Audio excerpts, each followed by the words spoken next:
Sementara itu pemirsa, pemerintah Kabupaten Buleleng segera merancang peraturan bupati tentang tata ruang bersama Dinas Pekerjaan Umum dan Tata Ruang.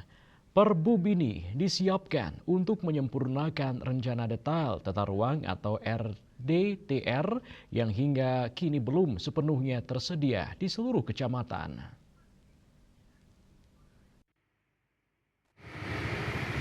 Saat ini belum semua wilayah di Kabupaten Buleleng memiliki RDTR. Akibatnya pemohon maupun investor di kecamatan yang belum memiliki RDTR harus melalui mekanisme forum untuk mendapatkan kepastian usaha. Pemerintah menargetkan pada tahun ini RDTR di 9 kecamatan dapat segera diselesaikan sehingga memberikan kepastian hukum dan kemudahan investasi. Iwayan Masdane selaku Ketua Komisi 2 DPRD Kabupaten Buleleng menjelaskan dengan adanya RDTR yang lengkap, jenis usaha berdasarkan klasifikasi baku lapangan usaha Indonesia atau KBLI dapat diatur lebih rinci sesuai wilayah.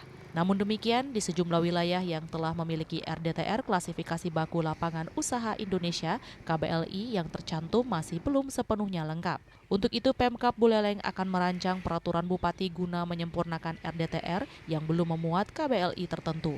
Salah satu contohnya di wilayah Singaraja terdapat jenis usaha ASKO yang belum tercantum dalam KBLI RDTR meski usaha tersebut sudah berjalan. Pengawasan kita ASKO ya. Tapi ASKO bola ada di tangan pemerintah. Jadi revisi KBLI terhadap RDTR di kota itu sudah ini sama BKPM. Jadi investasi sudah kita koordinasikan dengan perizinan. Itu segera akan ditindaklanjuti. Itu ada sanksinya Pak? Kalau sanksinya kita sebenarnya kan itu sanksinya itu sudah berjalan ini Pak. Kalau sanksinya itu tidak jelas, jadi sebenarnya itu kan wewenangnya ada di penindakan di Pol PP. Tapi ini sudah berjalan Pak. Jadi banyak sekali seperti Edi Arta yang dari Imam Bonjol itu juga proses perizinannya belum jelas karena ada melanggar sepadan jalan.